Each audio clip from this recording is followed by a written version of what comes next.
This channel does not promote any violent, harmful, or illegal activities. All content provided by this channel is meant for an educational purpose only. Top quality और consistent performance के लिए सिर्फ silver pumps नाम याद रखना।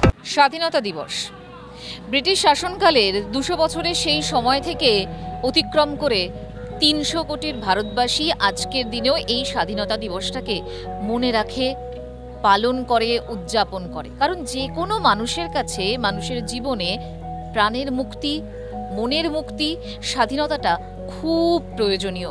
কিন্তু জানেন তো, স্বাধীনতার এতগুলো বছর পরে এখনো আমাদের দেশ তথা আমাদের রাজ্যে বহু মানুষ, বিশেষত মহিলারা, শিশুরা, তারা এখনো পরাধীন হয়ে আছেন।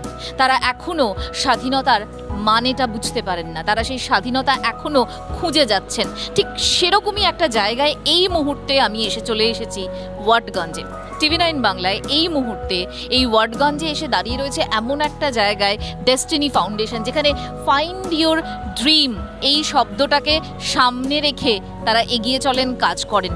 এখনো বহু মানুষ আছেন, বহু মহিলা আছেন যারা অনাহার, অপুষ্টির কারণে, একটু খাবারের জন্য, একটা চাকরির জন্য পাচার হয়ে যান। সেরকম মহিলাদের সঙ্গেই আমরা কথা বলবো এই ডেস্টিনি ফাউন্ডেশনে।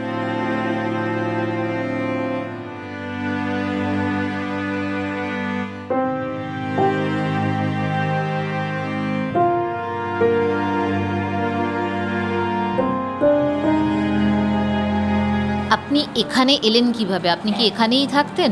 আপনার জীবনে যদি ছোট্ট কিছু কথা আমাদের বলেন। আমি এসছি বলতে কি, আমার যে হাজব্যান্ড আছে সেই হয়তোবা নেশাপানি করে, আমার মানে সংসার চলে না, খুবই আমার দুটো বাচ্চাকে নিয়ে আমি খুবই কষ্ট করি। তার জন্য কষ্ট করতে করতে তখন পাশের একজন বান্ধবী বলল যে তুই এত কষ্ট করছিস, এত কিছু, তোর স্বামী সবসময় এরকম করে, তো চল তোকে একটা কাজ দেব। তো আমার কাছে, আমি কাজে যাই, তো আমার সাথে যাবি? তো আমি বলছি কি চলো যাব।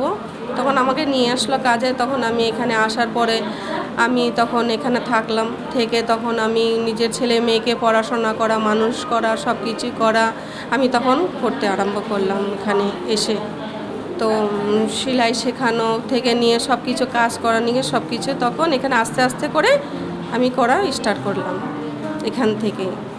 এই কাজ দেব বলে বহু মহিলাকে এখনো এই রাজ্য থেকে পাচারও হয়ে যায়। আপনি জানেন, এরকম খবর জানেন? আমি শুনেছি, অনেক বেলা আমি শুনেছি, কিন্তু আমার জীবনে মানে সেই জিনিসটা হয়নি। কিন্তু আমার জীবনে আমার একটা বান্ধবীতে আমাকে নিয়ে চলে এসেছিলো, এখানে কাজের কথা বলে তখন আমাকে এখানে নিয়ে চলে এসেছিলো। তো ওখানে আসার পরে আমি অনেক জীবনে কষ্ট করেছি দিদি, বলার বাইরে, যে বলার কিছু নেই। আমি অনেক জীবনে কষ্ট করেছি, এটাই যে আমি ছেলে মেয়েকে মানুষ করতে পারছিলাম না, কিছু করতে পারছিলাম না। খুবই আমার জীবনে আমি অনেক কষ্ট করেছি, যে নিজের আমার হারিয়ে চলতো না, আমার এত কষ্ট করেছি। এখানে আমার বান্ধবীটা আনার পরে আমাকে অনেকটা, আমি এসে তখন ভাবলাম যেন জিনিসটা ভালো না, কিন্তু আমি এখানে এসে তো আমি অনেক কিছু, আমার নিজের পরিবারকে দেখতে পাচ্ছি, সবাই কিছু আমি দেখতে পাচ্ছি, নিজের পায়ে নিজে একটু দাঁড়াতে পেরেছি। এই যে নিজের পায়ে নিজে দাঁড়াতে পেরেছেন বললেন না, আপনার কাছে স্বাধীনতার মানে কি? আমার স্বাধীনতার মানে কি, এখন আগে যেরকম ছিলাম যেন হয়তোবা ঘরে বাঁধা ছিলাম, এখন ধরুন নিজে ইনকাম করছি, নিজে সব কিছু করতে পারছি, চলতে পারছি, নিজের সব কিছু নিজের খাতে সব কিছু করে মানে করতে পারছি, ঘুরতে ফিরতে পড়তে পারছি, সব কিছু করতে পারছি। এটাই আমি ভাবি যেন আমি নিজে কিছু করতে পেরেছি, আমি ভাবছি না, এইটাই আমার কাছে অনেক কিছু স্বাধীনতা। আর আমার জন্য যদি ধরুন আশেপাশে কারো অসুবিধা হয়, সেটা যাতে আমার যাতে না হয় আমি সেটাই চেষ্টা করব, আর চেষ্টা করি আমি সেটাই। এদিকে আমার দুটো মেয়ে আছে, ওর এদিকে পড়াশোনা করে, তো সেটা নিয়ে আসতাম। মেয়েরা পড়ে, আবার গার্জেন মিটিং হয়, তার মধ্যে ইংলিশ ক্লাস হয়। তো ইংলিশ ক্লাসে যে ম্যাম আছে ওরা আমাদের ক্লাস করে কি লেডিসদেরকে কেমনি করে থাকতে হবে নিজের, তো ওর সাহস, যে মানে সাহস কী করে পাওয়া যায়। তো ওইগুলোতে নিয়েই আমরা যে বাচ্চা নিয়ে গার্জেন মিটিং করা গেছে, সেই দিনে আমরা এদিকে আসি। বস ওই বললাম না, বাচ্চারা এদিকে যে পড়াশোনা করে, তো বাচ্চাদের নাম আছে, স্টুডেন্ট আছে এদিকে, তো ছাড়তে আসতাম, নিতে আসতাম। আমার ঘরে এদিকেই আছে, বাইরের দিকে। তো আস্তে আস্তে ম্যামরা আবার আমাদের জন্য ক্লাস রাখলো, যে মহিলাদের জন্য একটা ক্লাস করা ভালো আছে, কি এরা নিজে উজ্জ্বল হোক, এদেরকে আমরা বুঝাবো যেমনি করলে পরে লেডিসরা আগে বাড়বে। না না, আমরা গৃহস্থী বাড়িতে আছি, এদিকে এদিকে যত মহিলাগুলো আছে সব গৃহস্থী বাড়িতে নিয়ে আছে, এদিকে মেলাবাট আছে কিন্তু আমরা গৃহস্থী বাড়িতে নিয়ে আছি। আমি সেলাই করি, কাপড় সেলাই করি লেডিসদের, এই করে আমার ঘর সংসার চালাই। আমার স্বামী ড্রাইভার আছে। তো এদের সাথে কাজ করে কেমন লাগছে? ভালো ভালো ভালো, খুবই ভালো। এনাদের কাজ দিয়েও ভালো, খুবই ভালো। খিদিরপুরের মুন্সিগঞ্জ এলাকা, সেখানকার ডেস্টিনি ফাউন্ডেশন, এখানকার এই এলাকার মহিলা আর শিশুদের নিয়েই এদের কাজ। কি এদের কাজ, কতদিন ধরে এরা করছেন, কি এদের লক্ষ্য, সবটাই জেনে নেব। সেন্টার ইনচার্জ আমার সঙ্গেই রয়েছেন। ডেস্টিনি ফাউন্ডেশন কি কাজ করে, কতদিন ধরে কাজ করছে? 2012 থেকে স্টার্ট হয়েছে। মহিলাদের নিয়ে একটু শেখানোর, এখানে মহিলাদের মানে আগে কি করে ওরা ডিপেন্ড করে নিজের কাজ দিয়ে নিজের পায়ে থেকে দাঁড়াতে পারবে, তারপরে বাচ্চাদের নিয়ে পড়াশোনা করা, এই কাজগুলো ডেস্টিনি ফাউন্ডেশন করে। আচ্ছা, এখানে তো ম্যাক্সিমাম মহিলারাই দেহ ব্যবসার সঙ্গেই জড়িত আর কি। এর সঙ্গে কি এমনি মহিলারা মানে কারা কারা রয়েছেন এই কমিউনিটিটা, কতজন এখানে আছেন, কতজন আসেন, একটু যদি ডিটেলে বলেন। মানে এখানে মানে যেমনি রেড লাইট এরিয়াতে আছে, তারপরে এমনি ঘর পরিবেশের মানে এমনি উমেন্সরা আছে, এরা নিয়ে মানে আমরা এটা শেখাও কি আগে চলে কিছু ওরা করতে পারবে, নিজের মানে দাঁড়াতে পারবে, নিজের পরিবেশটাকে আগে বাড়াতে পারবে, এই কাজগুলো আমরা করি। সেলাই করাই, অনেক কিছু এখানে শেখানো হয়। কি কি শেখানো হয় এখানে? সেলাই শেখানো হয়, তারপরে টিচার এদেরকে শেখানো, পড়াশোনা মানে নিজে একটা সিগনেচার করতে পারবে, কোথায় যাবে একটু বসে নাম্বার কন্ট্যাক্ট করতে পারবে, এইগুলো এখান দিয়ে পড়াশোনা দিয়ে সেলাই ফেলাই দিয়ে অনেক কিছু শেখানো হয়।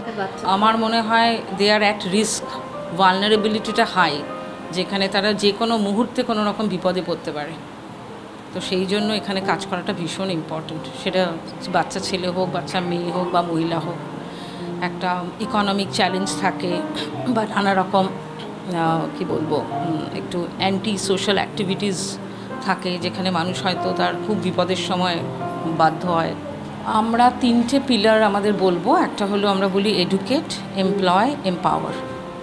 তো এডুকেশনটা ভীষণই ইম্পর্টেন্ট। যাদের কাছে এখন সুযোগ আছে যে বাচ্চারা আসে, তারা এডুকেশনটা কন্টিনিউ করছে।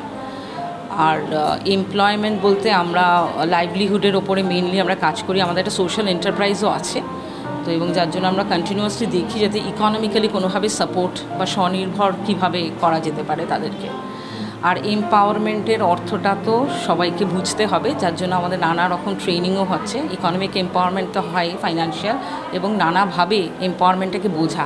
তিলোত্তমা ছুটে চলেছে, গতিময় জীবন আমাদের সকলের, কিন্তু তার মধ্যেও বেশ কিছু এলাকা আছে যে এলাকাগুলো বোধহয় এই গতির সঙ্গে তাল মিলিয়ে উঠতে পারে না, তাই তারা কিছুটা হলেও পিছিয়ে পড়ে। কিন্তু সেই গতির সঙ্গে তাল মেলাতে যাতে পারে সেই চেষ্টাটাই করছে ডেস্টিনি ফাউন্ডেশন। খিদিরপুরের এই মুন্সিগঞ্জ এলাকা, যেখানে এখনও বহু মহিলা, বহু শিশু একটু আলো দেখার অপেক্ষায় রয়েছেন, তাদেরকেই আলো দেখানোর, জীবনের আলো দেখানোর চেষ্টা করছে ডেস্টিনি ফাউন্ডেশন। প্রায় 1500টা পরিবার, সেই পরিবারের সদস্যদের এরা অনেকটাই কাছে টানতে পেরেছেন। 60 জন মহিলা এখানে কাজ করেন, এখানে পড়াশোনা শেখেন, তাদের ছেলেমেয়েরাও পড়াশোনা শেখে, সেলাই শেখে, জীবনে নিজের পায়ে দাঁড়ানোর চেষ্টা করছে এই ডেস্টিনি ফাউন্ডেশনের মাধ্যমে। আসলে নিজের পায়ে দাঁড়ানোটাই তো হচ্ছে স্বাধীনতা। ক্যামেরায় বাপ্পা জানার সঙ্গে মঞ্জিরা দত্তের রিপোর্ট, TV9 বাংলা।